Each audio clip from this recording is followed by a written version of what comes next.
ஒரு விவசாயி 4 காசு சம்பாதிக்கணும்னா மழையில் வெயிலில் கிடந்து சாகணுங்க.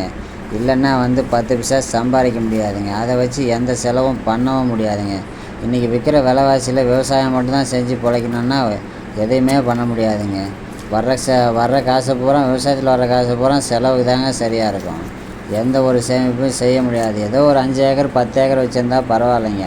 அரை ஏக்கர் 1 ஏக்கர் 2 ஏக்கர் வச்சுருக்கிற விவசாயம்லாம் ஒன்றும் பண்ண முடியாதுங்க.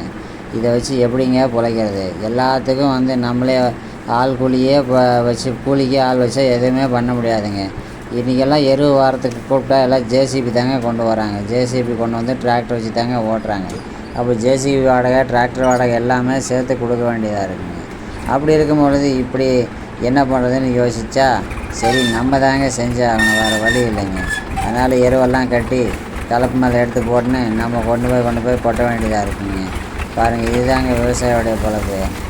4 காசு சம்பாதிக்கணும்னா இப்படி தாங்க வெயிலையும் மழையிலையும் சாகணும். மற்ற தொழில் செய்கிறவனுக்கு அப்படி இல்லைங்க. ஒரு நிம்மதியான ஒரு தொழிலை செஞ்சுட்டு ஞாயிற்றுக்கிழமைனால் லீவ் எடுத்துக்கிறான், ஜாலியாக இருக்காங்க. ஆனால் விவசாயத்தில் அப்படி கிடையாதுங்க. இந்த பாருங்கள் எப்படி போய்ட்டுருக்கு பாருங்கள் பொழப்பு. இந்த விவசாயத்தில் சம்பாதிக்கிறத வச்சு ஸ்கூல் ஃபீஸு, ஹாஸ்பிட்டல் செலவு, அதுக்கப்புறம் துணிமணி, நல்லது கெட்டது எதையுமே வாங்க முடியதில்லைங்க. விவசாய பொருள் மட்டும்தாங்க விலை ஏறுது இறங்குது. தக்காளி 3 ரூபாய்க்கு வருது, 30 ரூபாய்க்கு விற்கிது. இந்த மாதிரி விவசாய பொருள் மட்டும் ஏறும், விலை ஏறும், மறுபடியும் குறையுங்க. ஆனால் வேறு எந்த ஒரு பொருளுடைய விலையும் ஏறினா குறையிறதில்லைங்க. இப்படி இருக்கும்போது நம்ம எப்படிங்க இப்போ மற்ற பொருளெல்லாம் வாங்க முடியும்? விவசாயத்தில் வர்ற வருமானத்தை வச்சு விற்று எந்த பொருளையும் வாங்க முடியாதுங்க.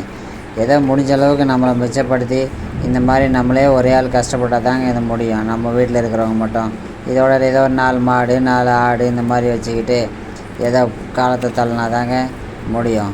இல்லைன்னா படித்து நல்ல வேலைக்கு போகணுங்க. நல்ல வேலை காலகாலத்தில் படிக்க சொல்லும் போது படிச்சிருந்தா ஏங்க இந்த மாதிரி வேலையை செய்கிறோம்? இந்த மாதிரி வேலை செய்கிறதும் ஒரு வகையில் திருப்தி தாங்க. ஏன்னா நமக்கு ஒரு ஆரோக்கியமான ஒரு விவசாயம் செய்யும் பொழுது தாங்க நமக்கு உடலுக்கு ஆரோக்கியமான ஒரு காய்கறியை நம்ம விளைவிச்சு நம்ம சாப்பிட முடியும்.